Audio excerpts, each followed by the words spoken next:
on va découvrir vraiment en gros que Dieu veut nous aider à débuter ou à commencer ou à prendre les premiers pas dans notre relation personnelle avec lui. Et donc ça, c'est un peu le thème qu'on va voir aujourd'hui.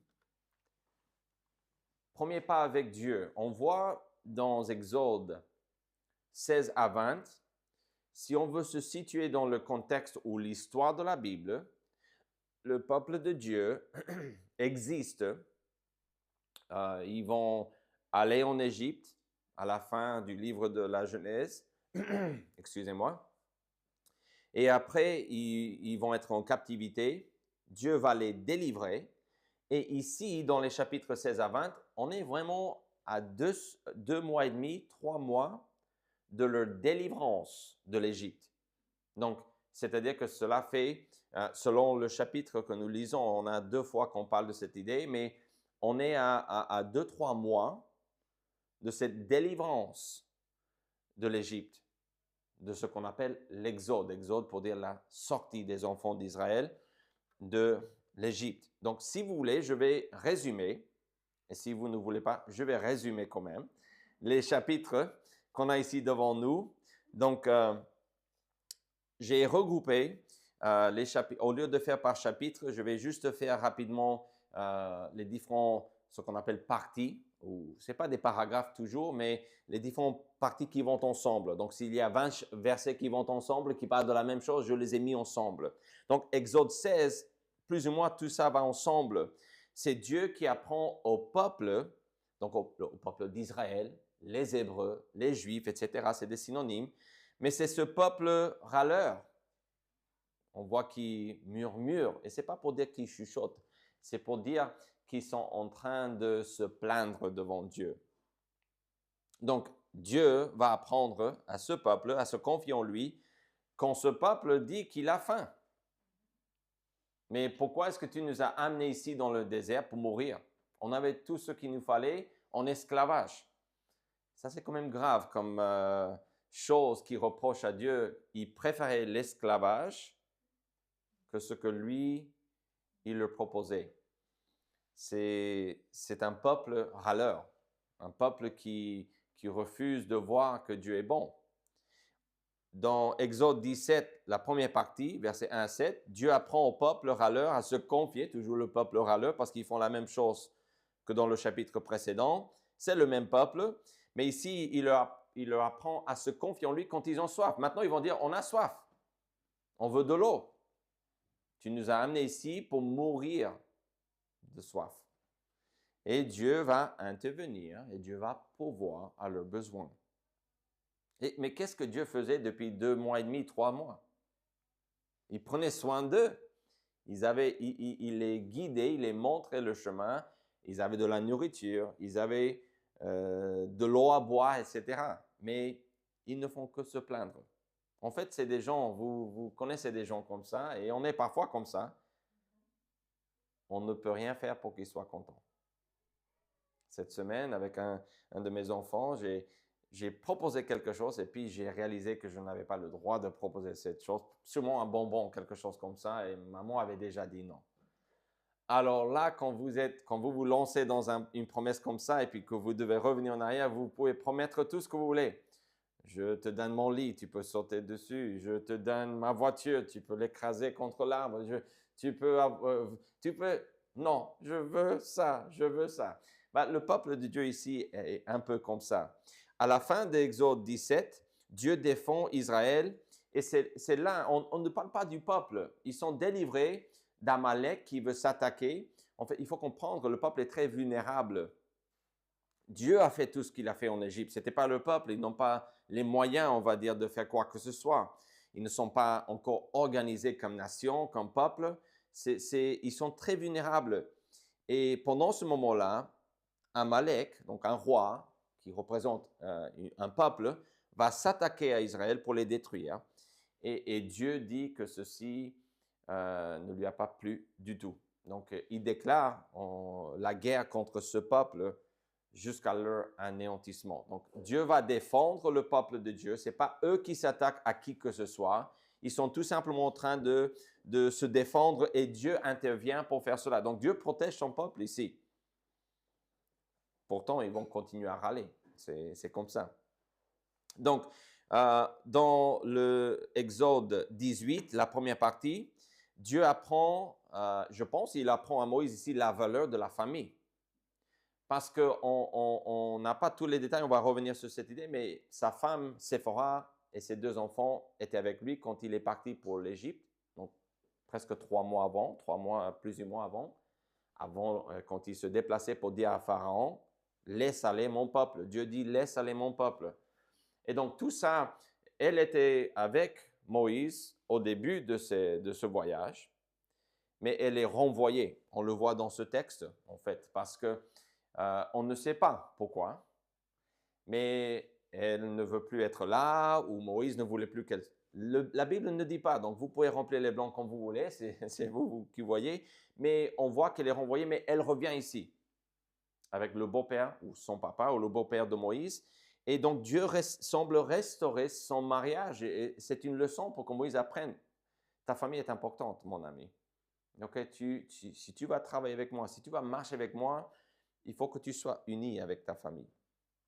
Autant possible, évidemment. Donc, à la fin de ce chapitre, Exode 18, Moïse apprend à déléguer, à partager l'œuvre de Dieu, la charge que lui, il avait. Son beau-père va voir que lui, il travaille du tôt le matin jusqu'à la fin de la journée, et c'est lui et le peuple. Lui contre le peuple. Il y avait au moins, on estime, on compte juste les hommes, je pense que ce n'était pas 600 000 hommes âgés d'un certain âge. Et donc, on a les femmes et les enfants qui vont être ajoutés. Donc, on a énormément de gens ici, énormément de problèmes que lui devait résoudre. Et vraiment, ce qu'il faisait était apprendre au peuple ce que Dieu voulait. Donc, quand il y avait un problème, dispute entre 2 personnes, admettons, il va dire, Dieu dit, c'est comme ça qu'ils vont faire et pas comme ça. Mais lui seul contre ce peuple, c'est impossible. Et donc, son beau-père, il voit cela, et Moïse apprend à déléguer, à aider les autres à aussi développer le peuple spirituellement. Donc, on a un peu de cette idée de travail en équipe qui nous fait penser directement à l'Église. Parce que ça, c'est quelque chose de base dans l'Église, mais aussi, si on veut élargir, l'œuvre de Dieu, parce que l'Église n'existe pas dans l'Ancien Testament, c'est le peuple de Dieu, c'est les Israélites, c'est différent. Mais dans les 2 testaments, Ancien et Nouveau, ce qu'on a, c'est ce travail en équipe est vraiment important. Dans le verset 19, pas le verset 19, mais Exode 19, les premiers 9 versets, le peuple apprend qu'un engagement est nécessaire pour marcher avec Dieu. Dieu va venir le dire, il faut me suivre, je vous demande, voulez-vous le faire? Et le peuple, ça c'est vraiment important, dit, nous allons faire tout ce que Dieu demande.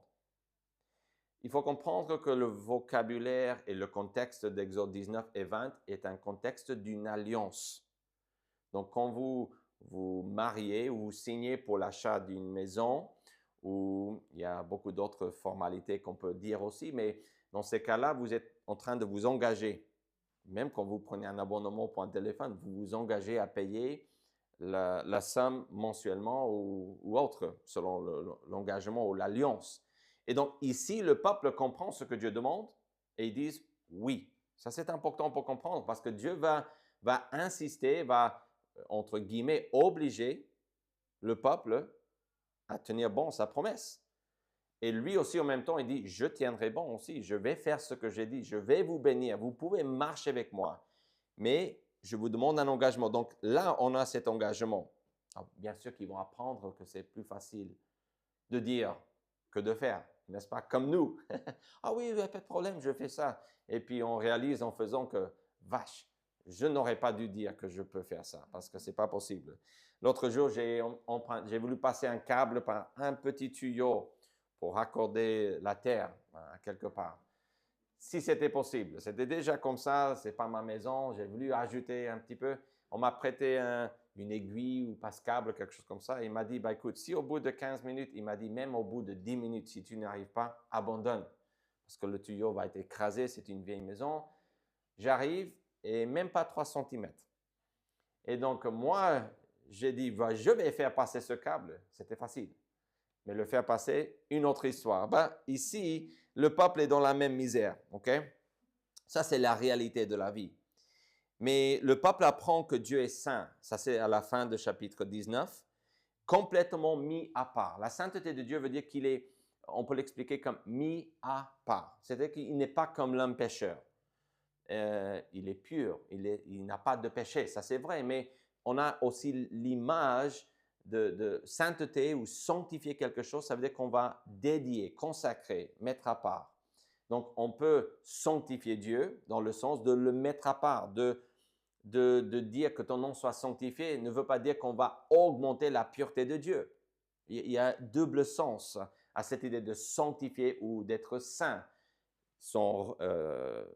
Vont ensemble ces deux termes. Mais donc on a cette idée ici, ils vont découvrir que Dieu est saint et il faut le mettre à part. C'est pas mon pote comme mon voisin ou mon fils ou autre, c'est quelqu'un de très spécial. Et ils vont apprendre ici ceci. Donc le peuple apprend cela. Dans le dernier chapitre, Exode 20, Dieu donne 10 bases ou fondations ou vérités principales ou règles, si on veut, pour marcher avec lui. Et là, c'est un apprentissage qui est merveilleux. Ça, c'est les 10 commandements, okay? Ou les 10 paroles, comme on les appelle. Exode 20, à la fin, on voit que le peuple apprend à craindre Dieu. En fait, craindre Dieu ne veut pas dire avoir peur, ça veut dire obéir, respecter. Okay? Sanctifier dans le sens de donner une place, la place qu'il tient, la première place. Et donc, on a cette idée-là. Donc, ici, on parle concrètement des premiers pas avec Dieu. Parce on parle d'un peuple qui ne sait pas comment marcher avec Dieu. Non, aucune idée. Ils ne veulent pas, mais ils veulent. Okay? Ils vont se plaindre. On a commencé là. Ils vont se plaindre, mais ils veulent parce que quand Dieu se présente et il veut signer un contrat, une alliance avec eux, ils vont dire, nous ferons tout ce que Dieu demande. Donc, ils s'engagent, mais sans suivre l'engagement avec leur action, évidemment. Mais on parle, si on veut résumer, si on veut pousser ce texte ou ce prêche plutôt dans une direction pour nous aider à comprendre, on parle ici de marcher avec Dieu et que le faire touche à tous les aspects de notre vie. En fait, la vie chrétienne, ou marche avec Dieu, autrement dit, n'est pas dimanche matin. Ça, c'est, nous aimons parfois mettre, ça c'est ma vie privée, ça c'est ma vie spirituelle, ça c'est ma vie professionnelle, et on a parfois des catégories comme ça. Mais ce que nous réalisons, et peut-être qu'on peut faire ça entre le travail et le privé, et même là, sincèrement, si on est sincère, on n'arrive pas on pense déjà au travail, au chagrin de retourner au travail parfois. Et parfois, on amène les problèmes du travail à la maison. Mais la vie spirituelle, c'est pas possible. La vie spirituelle touche à tous les aspects. Ça, c'est ce que je propose dans ce prêche, dans ces textes que je viens de résumer. Peut-être pas très rapidement, mais on a résumé quand même ces textes. Et donc, on va partir avec cette idée que marcher avec Dieu vraiment concerne toute notre vie. Tous les aspects de notre vie. Les Hébreux devaient apprendre ceci et devaient apprendre à marcher avec Dieu. Donc, ça veut dire que Dieu va devoir donner énormément d'instructions. Dieu va devoir faire preuve de patience. Pourquoi? Parce que les Hébreux ne craignaient pas Dieu du tout. La première bonne chose qu'on voit, et je dis vraiment d'un certain point de vue, la première bonne chose, parce qu'ils vont adorer Dieu dans Exode 15. Mais c'était parce qu'il leur a sauvé la peau. Vous vous souvenez, il les délivre devant la mer Rouge et ils vont célébrer Dieu. Mais juste après, ils sont en train de se plaindre. Ils mettent en question ce Dieu qui a fait tout ça. Donc, c'est un peuple qui ne sait pas vraiment marcher fidèlement avec Dieu parce qu'ils ne comprennent pas, il paraît, que vraiment marcher avec Dieu demande notre être entier. Donc, ils doivent apprendre à craindre Dieu, à obéir à Dieu. Ils voyaient ses prodiges, mais ils ne savaient pas comment vraiment marcher fidèlement tous les jours, avec tout leur cœur, avec Dieu. Donc, je pense qu'ils vont apprendre cela. Ils ignoraient que vraiment Dieu demande notre cœur. Dieu, si votre religion est de faire une prière, de porter une croix, de faire quelques signes parfois, ou d'aller participer à un événement, entre guillemets, spirituel ou un culte, une ou deux fois par an, mes chers amis, ça, ce n'est pas la religion pure. Ce n'est pas de marcher avec Dieu. Marcher avec Dieu est vraiment le cœur, notre être entier. Ceci dit, dans Exode 16 à 20, Dieu nous donne les premiers pas et on voit que pour marcher avec lui, il nous montre ici, il nous donne quelques exemples. On ne parle pas de tout dans ces textes hein, parce que ce thème va continuer et on aurait pu déjà parler de ce thème avant. Mais ici, dans ces chapitres, je pense que Dieu met en relief l'idée qu'il est en train de montrer que pour marcher avec lui, il faut marcher avec lui entièrement, avec tout. Par exemple, on parle de nos besoins quotidiens. Et je vais vous dire, avant de commencer cette liste officiellement, on pense à la prière aussi. Donne-nous aujourd'hui notre pain quotidien, etc. Cette prière dans Matthieu 6 est vraiment utile pour comparer. On ne va pas prendre le temps de le faire, mais peut-être à un autre moment, vous pourriez aller lire cette prière que Jésus apprend à ses disciples parce que ces thèmes sont là, en fait. Et ça, c'est vraiment remarquant que Jésus va vraiment résumer, je pense, cette partie avec cette prière. Donc, on a ici deux parties de ce texte que j'ai résumé, Exode 16 et les premiers 7 versets d'Exode 17. On voit ici qu'on parle de nos besoins de tous les jours. Comme la Bible dit, notre pain quotidien, nos besoins, vêtements, logement, nourriture, boissons, de l'eau à boire, etc. On a besoin de énormément de choses pour subsister. Et ça, c'est parce que Dieu apprend ici au peuple à se confier en lui pour leurs besoins de tous les jours. Le manger, ce qu'ils allaient boire. Et ça, c'est vraiment Exode 16 et la première partie de chapitre 17. Parce que c'est là où le peuple va dire, mais tu nous as amenés ici pour mourir de faim et de soif. En fait, on résume, mais ça, c'est vraiment ce qui se passe. Exode 16 est un long chapitre, mais en gros, c'est l'explication que Dieu allait envoyer de la nourriture chaque matin et qu'il fallait qu'il ramasse tous les jours une certaine quantité et que vendredi, il devait ramasser le double parce que samedi, c'est le sabbat, c'est un jour de repos. Dieu n'allait rien envoyer. Et c'est tout. Ça c'est, je résume. Il y a beaucoup d'autres détails et des nuances et des choses qu'on peut dire, qu'on peut creuser un petit peu. Mais en gros, Dieu dit, il faut me faire confiance pour vos besoins quotidiens. Donc, marcher avec Dieu, les premiers pas pour marcher avec Dieu doivent commencer ici. Je ne dis pas dans l'ordre de Dieu ou chronologiquement, c'est le premier pas, mais notre texte commence ici. Donc, je résume le texte pour dire que si vous voulez marcher avec Dieu, comme le peuple d'Israël dit vouloir le faire, il faut au moins lui faire confiance pour vos besoins physiques, pour vos besoins quotidiens. Ça, c'est difficile. Quand on a de la nourriture dans le frigo, ce n'est pas compliqué, n'est-ce pas? Mais quand on n'a pas, ça c'est quand on commence à être dans la situation ici des Israélites. Donc, on va lire et on va juger la situation parce que la Bible dit qu'ils murmuraient, donc on va juger, dire c'est pas bon. C'est Dieu qui juge, hein, mais on peut juger ainsi le peuple d'Israël. Mais en même temps, il faut faire attention parce que nous aussi, nous faisons la même chose, n'est-ce pas? Donc, je vois cette idée de faire confiance, ça c'est sûr, mais je veux aussi dire qu'on doit être reconnaissant parce que si le frigo est rempli, on peut toujours faire preuve de confiance. Comment? En remerciant Dieu, en disant, c'est toi qui m'as donné, c'est toi qui me donne la force, c'est toi qui as rempli mon frigo, c'est toi qui as rempli ma voiture d'essence. Donc, on a la confiance, ça c'est sûr, mais on peut aller plus loin. La reconnaissance vraiment nous aide à faire preuve ou démontrer qu'on est confiant en Dieu. Donc, on parle de nos besoins quotidiens ici dans ce texte, mais il y a une petite partie à la fin de chapitre 17, Exode 17, versets 8 à 15. C'est là où Dieu défend. Vous vous souvenez? Il défend. Donc, Amalek, un peuple, un roi avec un peuple, il va venir et il va s'attaquer à Israël. Israël est là, au milieu de nulle part. C'est important à comprendre. Et ce roi va venir avec son peuple pour les détruire. Il faut comprendre le contexte, mes amis. Le Dieu de ce peuple vient d'écraser les Égyptiens.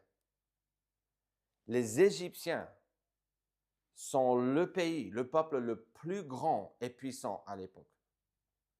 Dieu vient de les anéantir et il a fait éclater sa gloire au milieu de ce peuple. Vous savez, les peuples dans la zone alentour de l'Égypte et même loin, ils comprenaient que ce Dieu était tout-puissant. OK? Donc, si vous ne le voyez pas comme ça, vous allez vous dire, ben, peut-être, vous allez dire, peut-être le peuple était chez Amalek ici, peut-être. Et donc, peut-être il avait raison de défendre ou autre. Mais il faut comprendre que Dieu est en train, il a délivré son peuple, il guide son peuple, et ce roi, il fait preuve de prétention, d'orgueil, et vraiment d'un esprit qui veut aller contre Dieu. Parce qu'il n'y avait personne dans plusieurs mois de voyage autour de l'Égypte qui n'a pas compris à l'époque que Dieu était tout-puissant et qu'il ne fallait pas toucher à ce peuple. Même 40 ans après, parce que 40 ans dans le futur de ce texte, ils vont entrer dans la terre promise. Dieu a dit, tu vas voir cette terre est pour vous. Je promets cette terre à vous. Et finalement, ils vont la voir. Et même à l'époque, les gens vont dire, on sait ce que Dieu a fait. On sait ce que Dieu a fait il y a 40 ans en Égypte. Donc, c'est pour vous dire, ici, on est à 2-3 mois et il y a un roi qui dit, je vais vous anéantir. Mais, donc, j'insiste pour le contexte parce que c'est utile pour nous pour comprendre l'histoire de la Bible. Mais l'idée que je veux proposer ici est qu'on parle de notre bien-être. On parle de notre bien-être parce que Dieu va protéger. Et donc, on doit faire confiance pour nos besoins. Et bien sûr que notre protection, on considère cela comme un besoin. Donc, on aurait pu juste dire nos besoins quotidiens et dire que c'est la protection, mais c'est un peu différent ici. Moïse, il va aussi dire à Dieu que Dieu est sa bannière. Bannière pour dire que c'est comme quelque chose qu'on met sur un poteau, comme un drapeau, pour dire que Dieu est celui qui le protège et celui qui est élevé, celui qui est sa victoire, si on veut le dire comme ça. Parce que pendant cette bataille, Moïse va devoir laisser les mains en l'air comme ça, élevées. Et donc, on va venir mettre des pierres pour que lui puisse laisser, et toute la journée, il va rester comme ça. Vous dites, mais enfin, c'est quoi cette histoire? Mais Moïse était en train d'apprendre que Dieu est là pour le protéger, mais il a dû se tenir comme ça, avec l'aide de 2 hommes, et puis qu'éventuellement, vont mettre des pierres pour qu'ils mettent. Parce que s'il baissait les bras, les Israélites commençaient à perdre la bataille. Vous dites, mais Dieu est en train d'apprendre à Moïse et au peuple de se confier en lui, que c'est lui qui gère. Donc vous dites, mais c'est un détail bizarre. Pourquoi c'est Dieu qui apprend son peuple ici à lui faire confiance. Donc nos besoins quotidiens, bien sûr, mais ici on va un petit peu plus loin. C'est une petite nuance peut-être de nos besoins. Et Dieu intervient et délivre et protège ce peuple qui est très vulnérable. On parle aussi d'autres choses. Dans Exode 18, on a un autre aspect et souvent, cet aspect est négligé. On sait qu'on doit faire confiance en Dieu pour nos besoins. On sait qu'on doit faire confiance en Dieu pour nous délivrer, pour nous donner des solutions à nos problèmes, selon sa volonté. Mais notre famille, Moïse apprend que sa famille est importante. Je ne dis pas qu'il ne savait pas cela. Je dois insister que le texte ne dit pas non plus pourquoi sa femme Séphora a été renvoyée. Le texte ne dit pas. Est-ce que c'était une bonne raison? Est-ce que c'était une chose justifiée? Est-ce qu'il a eu raison de renvoyer sa femme? Est-ce que c'était juste retourne chez ton père tant que je délivre ce peuple ou je vois ce que Dieu va faire et puis vous pouvez venir me rejoindre? La Bible ne dit pas. Mais ce qu'on voit est que sa famille, ils vont venir s'unir. Et si vous lisez Exode 18, 1 à 12, vous allez voir que le texte met l'accent sur le fait que c'est sa famille. C'est sa famille. C'est sa famille. Fois après fois après fois. Et comment? Parce qu'il dit son beau-père Jéthro, son beau-frère, son beau-père, son beau-père. Et le beau-père va dire, tiens, ta femme, c'est ta femme, ta femme. Plusieurs fois, on insiste sur ça. Comme si Moïse ne savait pas que Séphora était sa femme. Okay? Ou que Jéthro, il ne savait pas que, ah, c'est toi mon beau-père en fait. Ah, d'accord, bah, ça fait déjà 3 mois, donc je vous ai déjà oublié, excusez-moi. D'accord, bah, bienvenue, entrez, on va parler, on va discuter, on va manger ensemble. Non, je pense que le texte est en train de dire que Dieu veut aussi nous faire comprendre que la famille est importante. Autant possible, nous voulons vivre, et je dis bien autant possible, dans la paix avec notre famille, avec nos proches. Et nous voulons aussi pourvoir à leurs besoins spirituels. On parle de développement spirituel aujourd'hui. On parle des premiers pas avec Dieu. De comment faire? Si on commence avec rien et qu'on veut marcher avec Dieu, qu'est-ce qu'on doit faire? Ben, on doit avoir confiance en le fait que lui, il pourvoit. Lui, il protège. Et lui, il est pour la famille. Comment est-ce qu'on sait que Dieu est pour la famille? On a juste un petit peu ici dans Exode 18, 1 à 12, où la femme revient, mais le texte ne dit pas vraiment concrètement pourquoi elle a été renvoyée. Le texte ne dit pas, oui, parce que je veux que tu sois ni Moïse. Le texte ne dit pas ça à Moïse, ni à nous. On sait que Dieu met la valeur dans la famille parce que c'est lui qui l'a créée. Le point culminant de Genèse 1 et 2, avant que le péché entre dans le monde, est le mariage. C'est l'union de l'homme avec sa femme. Et ici, Dieu, par sa grâce, on voit Jéthro, les 2 fils de Moïse et sa femme Séphora pour revenir le rejoindre, pour découvrir ce que Dieu a fait. Donc, on n'a pas besoin de savoir pourquoi elle a été renvoyée. Ça sera une émission à la télé, on aura tous les détails et tous les points de vue, les commérages autour. Mais ici, Dieu veut juste nous dire, bah, c'est important, la famille est importante. Je l'ai créée et autant possible, je veux que chaque famille puisse vivre d'une manière unie. Ou qu'on peut peut-être dire que chaque famille soit réconciliée s'il y a des problèmes. Donc là, on parle de la famille, de notre famille. Ça c'est un aspect de notre marche avec Dieu. Si vous marchez avec Dieu, vous devez savoir que votre famille fait partie de votre marche avec Dieu. Votre responsabilité. Est-ce que c'est ma responsabilité en tant que pasteur, votre famille? Absolument. Dans le fait que vous êtes dans cette église, je veille sur vous, sur vos âmes, et c'est pour ça que j'ai parfois des conversations avec certaines dans ma vie où je parle avec des gens et je vais dire les choses honnêtement et les dire directement, bah, tu as besoin de faire ceci, mon ami. Pas parce que je suis une autorité, mais parce que je dis ce que Dieu dit.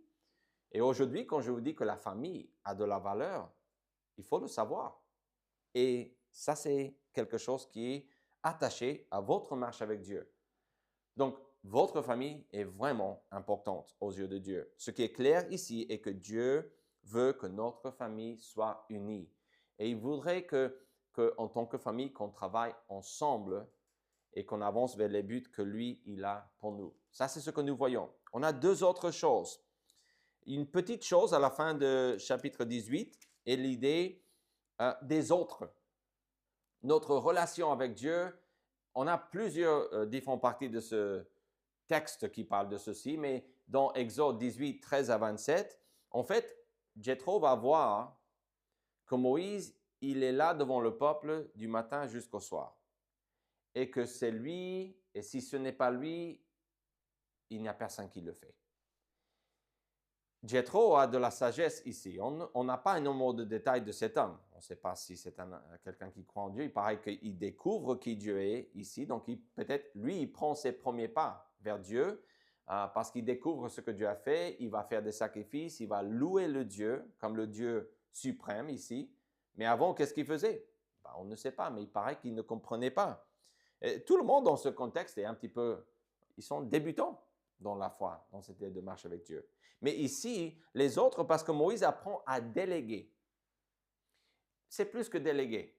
Déléguer a peut-être l'idée de j'en ai marre et puis moi je suis plus grand que toi, donc fais ça. va faire ça. C'est plus l'idée ici, et c'est vraiment le conseil qu'il reçoit et que Dieu nous permet de découvrir ici. Donc, je pense que c'est un conseil valable. Et cette idée que le travail de Dieu demande la participation de tous. Ou on va au moins dire dans ce contexte strictement plus qu'une personne. Ça, c'est vrai de la famille. Ça, c'est vrai au boulot. Mais dans le travail de Dieu, parce que ce que Moïse fait ici, on met l'accent ici sur le développement spirituel. Parce que fois après fois, ce que Moïse est en train de dire est que le peuple vient devant lui pour consulter l'Éternel. Donc, pour voir ce que Dieu dit. Et il parle aussi d'apprendre les ordonnances et les lois de Dieu dans le verset 20.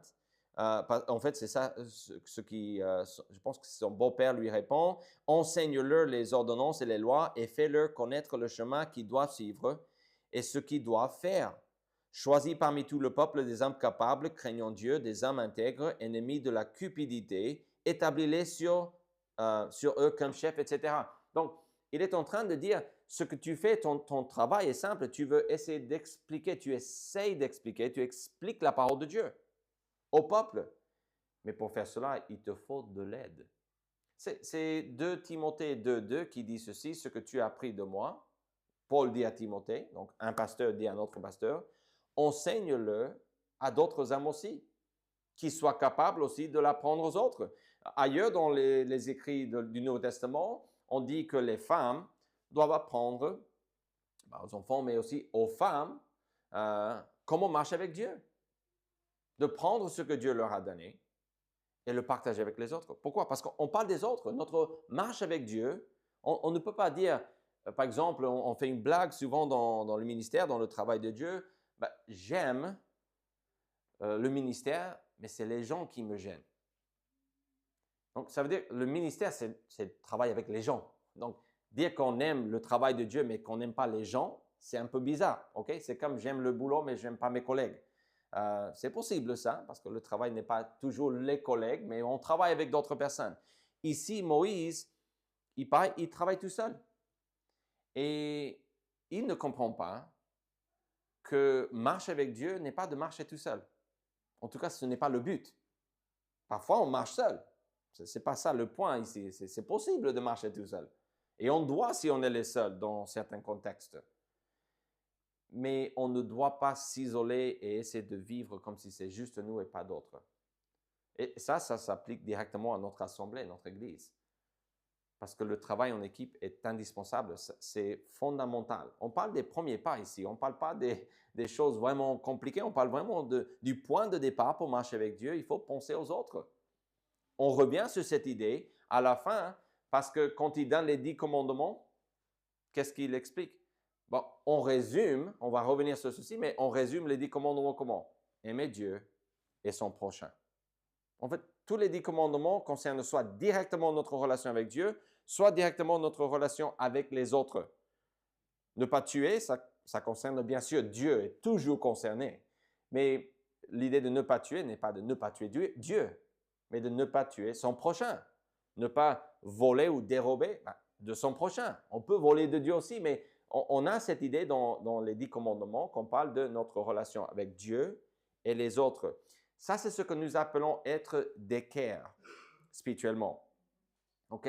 Si ma relation avec Dieu est correcte, il est obligatoire que ma relation avec les autres, parce que l'équerre, on ne va pas la plier pour dire que tout va bien avec Dieu, mais mes prochains qui sont à côté de moi, non, ça ne va pas.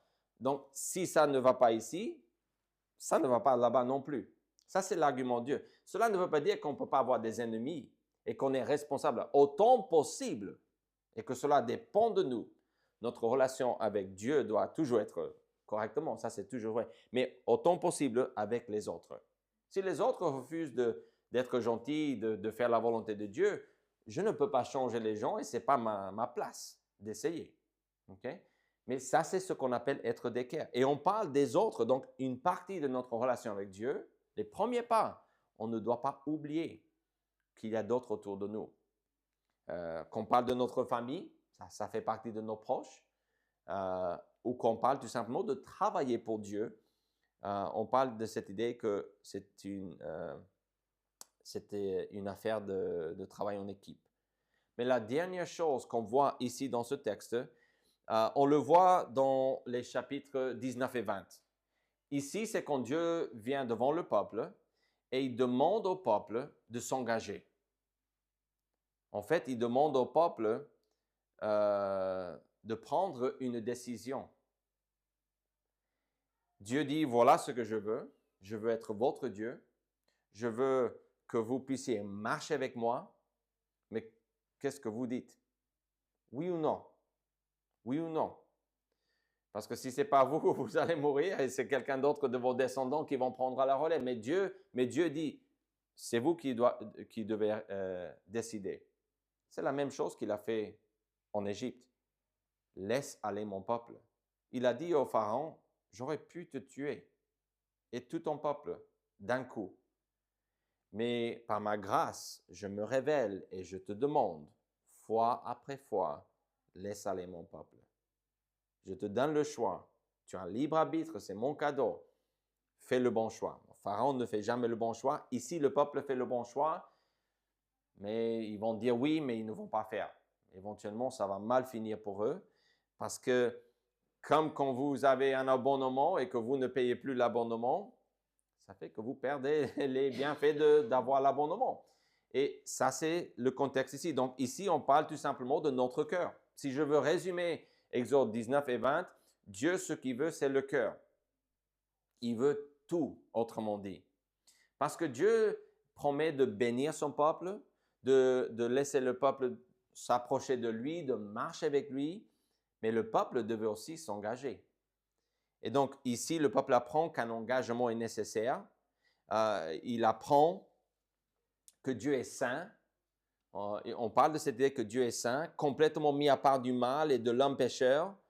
Et on a ici aussi dans le chapitre 20 que Dieu donne les 10 commandements. Donc, ce n'est pas l'ensemble des règles, mais c'est 10 règles de base. Si tu veux marcher avec Dieu, ce sont des règles qui nous aident à comprendre qui Dieu est et comment nous devons mener nos vies. Ce n'est pas toutes les règles, ce n'est pas toutes les explications possibles. Il y a beaucoup d'autres lois et règles, conseils, sagesse aussi qui vont être partagés tout au long de la Bible. Mais dans ce contrat, il y avait 10 stipulations ou règles de base.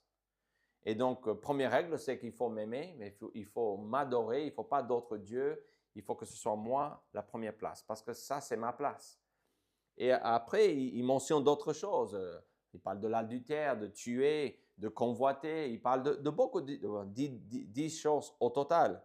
Mais en gros, les 10 commandements concernent notre relation avec Dieu et avec les autres.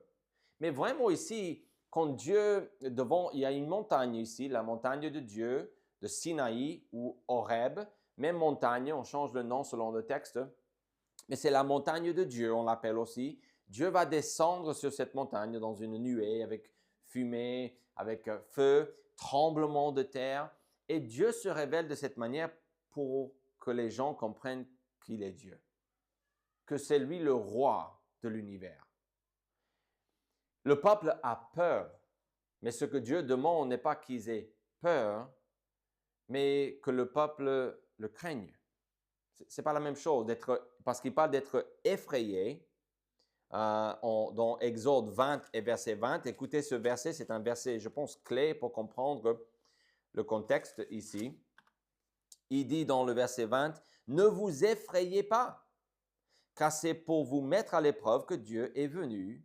C'est pour que vous ayez sa crainte devant les yeux, afin que vous ne péchiez point. » En fait, Dieu veut que son peuple soit saint, comme lui, il est saint. On dit cela. Mais notez la différence entre effrayer et l'idée de craindre ou crainte. On doit craindre Dieu, obéir Dieu, respecter Dieu, mais obéir est vraiment le sens. Mais on n'est pas obligé d'avoir peur de Dieu, parce que Dieu est bon.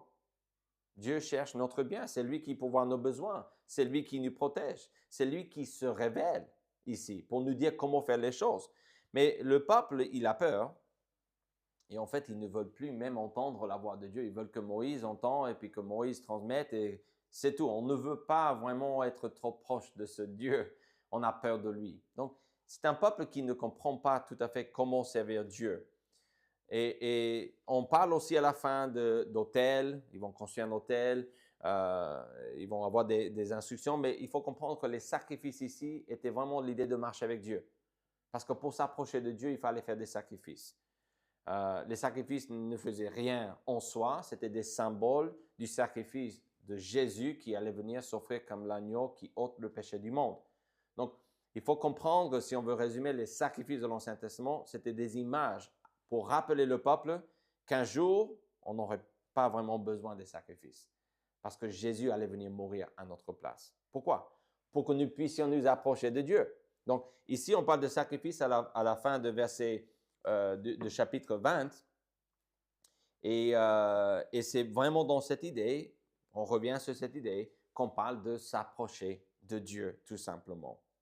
Alors, le but ici, selon le verset 20 de chapitre 20, ne vous effrayez pas, car c'est pour vous mettre à l'épreuve que Dieu est venu. On nous dit que ce que Dieu veut ici, et plus que nous mettre à l'épreuve, c'est pour que nous puissions le craindre et éviter le mal. En fait, être pur. Pourquoi? Parce que nous ne pouvons pas marcher avec Dieu sans nous éloigner du mal. Heureux l'homme qui ne marche pas selon le conseil des méchants, mais qui trouve son plaisir dans la loi de l'Éternel et qui la médite jour et nuit. Ce que Dieu nous demande, le but, vraiment à quoi il joue, si on veut le dire comme ça ici, d'après Exode 20, verset 20, est vraiment que le peuple de Dieu puisse s'approcher de lui. Mais la nouvelle qu'il découvre est que ce Dieu saint est saint. Et on ne peut pas s'approcher de lui sans nous sanctifier, sans nous purifier, sans faire ce qu'il dit et par la foi savoir qu'on peut s'approcher de Dieu quand on fait ce qu'il nous demande de faire. Donc on parle de cette idée de pouvoir marcher en tant que pécheur avec un Dieu qui est saint. Ça, c'est le but ici. Le but de notre passage à l'étude, je résume, est nous apprendre à débuter, à marcher avec Dieu. Et donc, on parle du point zéro ici, du début. Ça, c'est ce que Dieu veut. Peut-être vous écoutez et vous ne marchez pas avec Dieu. Et peut-être vous ne savez même pas ce que c'est de marcher avec Dieu. Ce texte qui a été écrit ici dans l'Ancien Testament nous aide à comprendre que Dieu s'intéresse à vous, que Dieu veut votre cœur, que votre Créateur, celui qui vous a créé, il voudrait que vous marchiez avec lui. Donc ça, c'est l'idée. Mais on peut aller un petit peu plus loin ici, si on veut, et on peut essayer de résumer et voir vraiment que ce que Dieu veut ici est qu'on ait la meilleure vie. Ce que Dieu nous propose ici n'est pas de retourner dans l'esclavage de l'Égypte, si on reprend l'exemple des Israélites. Vraiment, ce que Dieu propose à son peuple est vraiment incroyable. Accès à lui-même, accès à Dieu, marcher avec lui. Sachez que quand on marche avec lui, c'est lui qui va pourvoir nos besoins, qui va nous protéger, qui va nous aider avec nos familles, qui va nous aider avec les autres, qui va nous aider avec le plus grand problème qu'on a, notre cœur. Mon problème n'est pas que les autres sont méchants. Mon problème est que je suis méchant. N'est-ce pas? Mon problème n'est pas que le voisin est égoïste. Mon problème est que je suis égoïste. Vous voyez? Mon problème n'est pas que mes enfants n'écoutent pas. Mon problème, c'est que je n'écoute pas. Ça, c'est un problème de cœur. Donc, on peut parler des autres toute la journée. On peut parler des Hébreux aussi. Et dire qu'ils n'ont pas écouté, c'était des gens au cou raide, comme la Bible dit. On peut le dire parce que c'est vrai. Et ce n'est pas un problème. C'est ce que la Bible dit. On ne fait que dire ce que Dieu dit. Amen. Mais le problème est que si on ne réalise pas ou admet pas que nous sommes dans la même position, là, Dieu a du mal à travailler dans nos vies. Mais ce que Dieu veut, c'est nous aider à marcher avec lui parce que petit à petit, il va changer notre cœur. Et ce que je veux est que mon cœur change. En tant que pasteur, ça, c'est mon désir, que mon cœur change. Je suis hypocrite, je suis méchant, je peux être égoïste, je peux être tout ce que vous voulez. Et vous aussi. Mais ma prière est que Dieu me pardonne après chaque faute, et il le fait, et qu'il m'aide à changer, à vouloir ce qui est bien, et qui me donne la force pour le faire. Ce peuple dit qu'ils veulent faire ce que Dieu fait, mais ça s'arrête là. Quand Dieu se révèle, ils ont peur, ils disent, on ne veut pas entendre la voix. Tu peux venir nous transmettre, mais c'est tout. Mais Dieu veut que nous trouvions la meilleure vie possible. Comment? En marchant avec lui, en s'approchant de lui. Le psaume 34 dit ceci, « Sentez et voyez combien l'Éternel est bon. Heureux l'homme qui cherche en lui son refuge. » Donc, l'idée ici, à la fin, cet appel à l'action ici, est tout simplement que la meilleure vie, c'est la vie avec Dieu.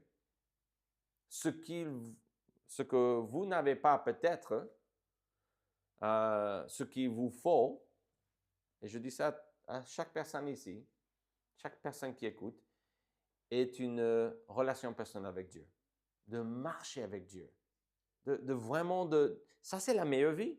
Dans le psaume 16, je pense à ceci, à la fin 16, 11, je pense, David dit ceci, « Tu me feras connaître le sentier de la vie, il y a d'abondantes joies devant ta face, des délices éternelles à ta droite. » En fait, on résume là l'appel ici à la fin de ce prêche, de cette explication. Trouvons la meilleure vie. Quelle vie? La vie avec Dieu. Marcher avec Dieu. Marcher avec Dieu commence, on va résumer, commence avec une confiance totale en la provision et en la protection de Dieu. Parce que Dieu pourvoit nos besoins et il nous protège. Ça, c'est notre bien-être. Ça peut être des problèmes avec notre corps qui lâche, des problèmes de santé. Et on doit faire confiance en Dieu. Ça peut être des problèmes avec les autres. On doit croire que Dieu peut me donner plus que du pain. Okay? Il peut me donner plus qu'un verre d'eau. Il peut faire plus que décourager quelqu'un de venir me faire du mal. Il est tout puissant. Il pourvoit à tout ce dont j'ai besoin. Mais je pense qu'on commence ici, en tout cas avec le peuple de Dieu, ils doivent apprendre ici à faire confiance en les petites choses que Dieu fait, comme nourriture et boisson et protection. Mais on voit aussi que marcher avec Dieu continue avec la priorité. En acceptant la priorité qui est de vivre en harmonie avec les autres, avec notre famille, avec les autres dans la famille de Dieu et autant possible avec les autres au-delà de ça. Donc, on a ce partenariat avec le peuple de Dieu. Ici, les Israélites, c'est Moïse qui apprend ceci, mais il doit comprendre que c'est pas tout simplement toi, Moïse. Tu as d'autres autour de toi qui veulent grandir dans la foi, qui doivent grandir dans la foi, et tu ne peux pas faire le travail tout seul. Mais ce parcours avec Dieu, ce développement spirituel avance aussi vers un partenariat avec le peuple de Dieu. Mais finalement, qu'est-ce qu'on voit dans ce texte? C'est le cœur. Parce que quand on arrive à 19 et 20 d'Exode, on voit que Dieu dit « Je veux un engagement ». Un pasteur l'a dit ainsi, le cœur est là où nous prenons des décisions. Et je pense que c'est cette idée-là d'engagement qu'on voit dans le texte qui me pousse à dire que c'est notre cœur que Dieu veut et que Dieu veut transformer. C'est notre cœur.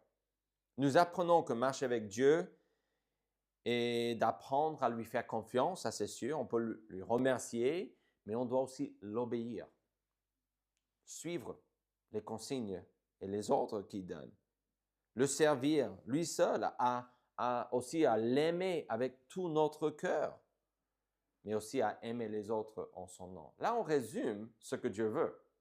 Donc, pour commencer à marcher avec Dieu, il faut faire cela. Je vais vous laisser avec un texte, Matthieu 22, 34, nous dit ceci. Matthieu 22, 34, donc un petit peu vers la fin, la Bible dit ceci. Est-ce que je suis dans le bon texte? Oui. On va commencer avec la réponse de Jésus. On lui demande quel est le plus grand commandement dans le verset 36. Jésus lui répondit, tu aimeras le Seigneur ton Dieu de tout ton cœur, de toute ton âme, de toute ta pensée. C'est le premier et le plus grand commandement. Mais Jésus ne s'arrête pas là. On demande une chose, mais Jésus nous dit c'est lié à une autre chose. Vous vous souvenez que je vous ai parlé d'être d'équerre avec Dieu. Donc, on parle d'une équerre qui descend tout droit. Donc, je pense que si je ne me trompe pas, ça, c'est un angle à 90 degrés. Vous penchez la tête pour me dire que c'est bon, parce qu'en mathématiques, j'ai fait le minimum possible et j'ai couru vers l'autre. J'étais plus récré, moi. C'était ma matière préférée à l'école. Mais donc, être d'équerre. Donc, Jésus dit, c'est la première chose, c'est d'être en règle avec Dieu, si on veut le dire comme ça, d'avoir une bonne relation avec lui.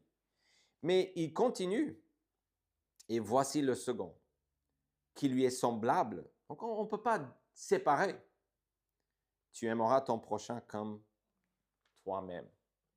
Et il dit, de ces deux commandements dépendent toute la loi et les prophètes. Donc, quand j'ai résumé les 10 commandements tout à l'heure, peut-être vous avez dit, wow, mais il tient ça d'où?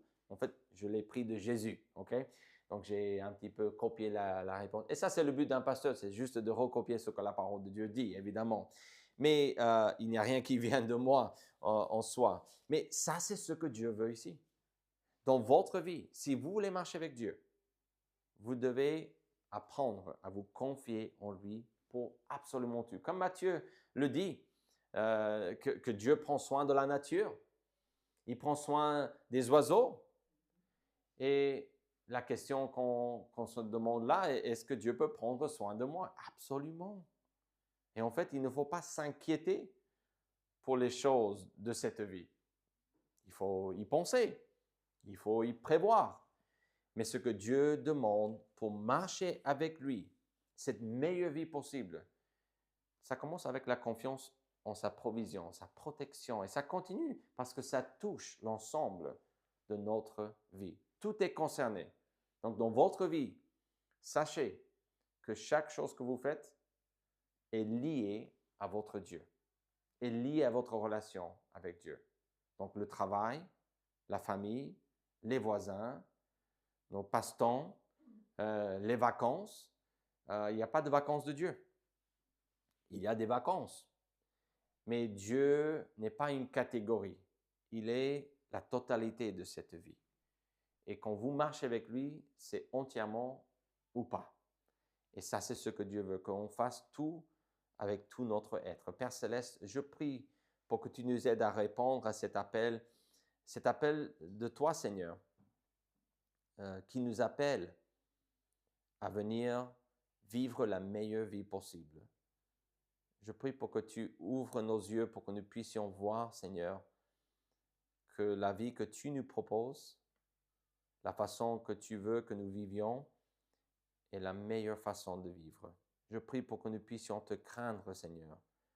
Je veux aussi te remercier pour ta protection, pour tout ce que tu nous donnes.